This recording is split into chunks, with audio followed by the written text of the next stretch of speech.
begin by having you tell me about the first time Heidi had one of these nightmares. Nightmares? Did I say nightmares? They're more like delusions. Okay, delusions. Yes. Well, the first one was about a year ago. It was last October. That was the first time. That would be shortly after your husband passed. Is that correct, Jill?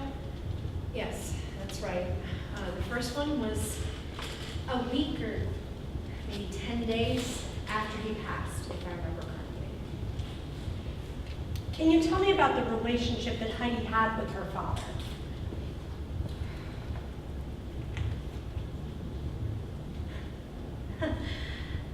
They were close. They were very, very close. Heidi was his pretty much from the start. Even as a baby, I never remember her spitting up her bottle on him. Or, she'd be teething and I'd be rocking her for hours and hours, and she'd be crying and crying, and in would swoop Jim, and he'd just carry her around for a few minutes around the room, and voila, she'd be sound asleep. The two of them, they just had this special connection, so they were very close. I often felt like a third wheel. I knew she loved me, but everyone knew that she was her father's daughter from day one, if you know what I mean. And how, in your opinion, did Heidi cope with the loss? Well, she was upset. And Heidi did what Heidi does when she's upset. She shut down. She stopped talking to her friends, a few friends she actually had. She quit the soccer team. She stopped talking to me altogether, which really wasn't that out of the ordinary, but so everything seemed fairly normal. Until this. I'm sorry, Jill. Would you mind telling me how Jim passed? I didn't see it here. It seemed like any other ordinary Tuesday morning.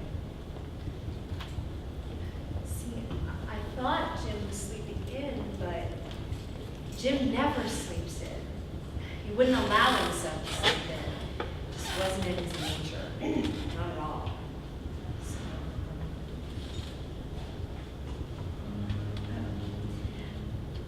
he died of a heart attack. That's how he passed. Thank you. And I see in the paperwork you mentioned Heidi had a medical condition, but it was unclear to me the exact nature of this condition. Heidi has a medical condition. She suffers from hypernatremia. Basically, her body suffers from chronically elevated sodium levels, so it puts her in this constant state of dehydration.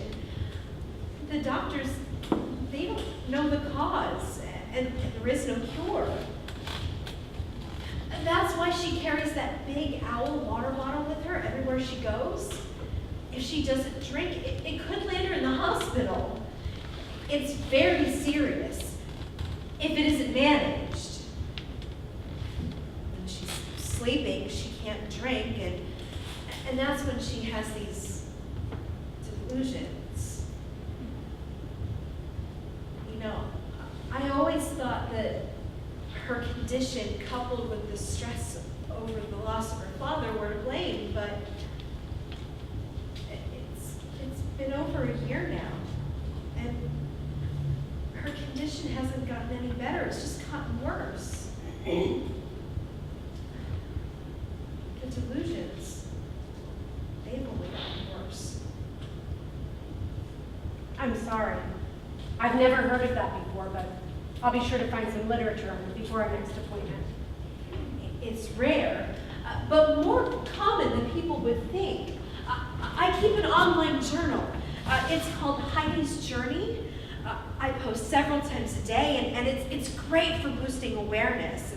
Well, you've probably already heard of it. It's got quite a following. Sorry, I haven't. You really should check it out. It serves as a great resource for the hypernatremia community. And really, without their support, I just don't... I'll make a note to read it. Thank you. Now, please, tell me more about these delusions. Delusions. Okay, well, they all seem to be about her toy monkeys. She has this whole collection of them at home, and she says that they come to life at night and they try to hurt her. In what way do they try to hurt her? Well, maybe not hurt her exactly, but she says that they try and take her water bottle away from her. She says sometimes they show her things that scare her. What kinds of things do they show her? Well, she isn't really clear about it. I don't think she really understands what's happening either. It's just kind of jumbled up nightmare type stuff, you know? But over the last few months, she stopped talking to me about it. She shut me out. What is Heidi's relationship like with her sisters? She gets along great with her younger sister, Sarah. See, I think they get along so well because they both take after Jim, their father. Both girls have Jim's eyes. Same eyes. Looking at them, it's like looking at him. It's eerie, but in a beautiful kind of way, you know? And what about her older sister, Nancy? I'm afraid their relationship isn't very good. They're both very, very different. And Nancy is dealing with the death of her father in her own unique way. She's become very religious. She's just about obsessed with Hinduism. She's always reading books. She's constantly meditating and making these weird humming sounds. Well, actually, it kind of makes sense because the last thing that we did with our father before he passed was we took a trip to India. See, he was a reporter and he wrote about archaeology. So he would travel all over the world, and sometimes we got to tag along with him. The last place that we went was this place called Galtaji. It's this ancient Hindu pilgrimage that's in Rajasthan. Oh, I can show you pictures. It's this series of temples that's built inside this ring of hills. Okay, see right there. And then there are natural springs at the tops of the hills. So when it rains there, it rolls down and fills these giant pools of water. Now, the ancient Hindus, they thought that this water was magical. We spent hours splashing around in those pools. It was nice. It's probably the last real memory that the girls have of their father. All of us at this ancient Hindu shrine. So, I guess it kind of makes sense that Nancy has kind of latched on to Hinduism. And I'm sure it's a phase, but the constant humming doesn't help. And I've tried to talk to Sarah, but it's difficult. And, you know, as a single mom, I really have my hands full here. You know, Heidi, she gets all dehydrated, and then these delusions happen, and then, you know, with this constant humming from Nancy and this nonsense about her monkeys and her medical condition, and my head is just spinning. No? I see. Jill, have you discussed with Heidi the possibility of getting rid of her toys or moving them out of her bedroom to another spot in her house, maybe? Believe me, I would love to throw those monkeys into a fire, but Heidi would get absolutely hysterical. You see, her father got her those monkeys. It was actually his nickname for her, too. He always called her his little monkey. It was cute. Definitely another one of those inside things.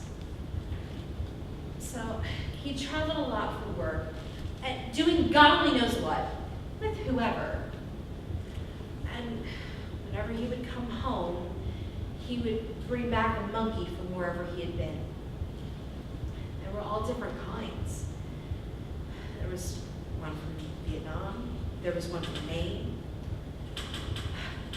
We even found a little clay one from the pools in India.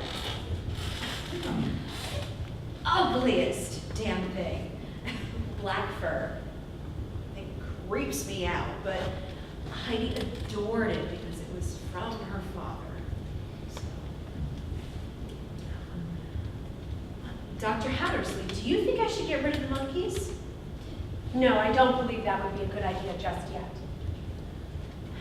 You know, I did some of my research on my own on the internet, and it occurred to me that, you know, Heidi might be associating these monkeys with her father, and so she's projecting all of her pain and confusion onto them. Do you think that might be the case?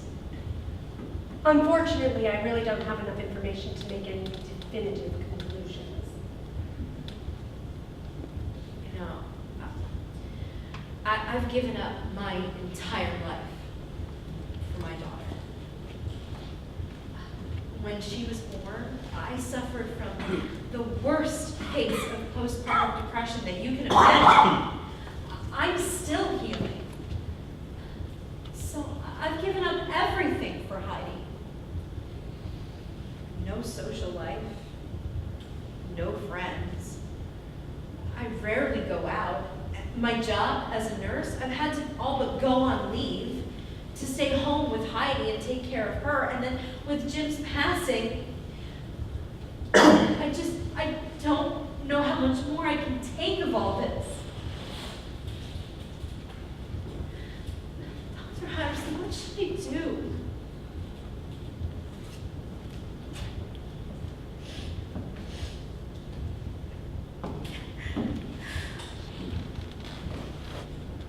I can promise you this, Jill. I am going to do everything in my power to help you and Heidi. But you're going to have to be patient.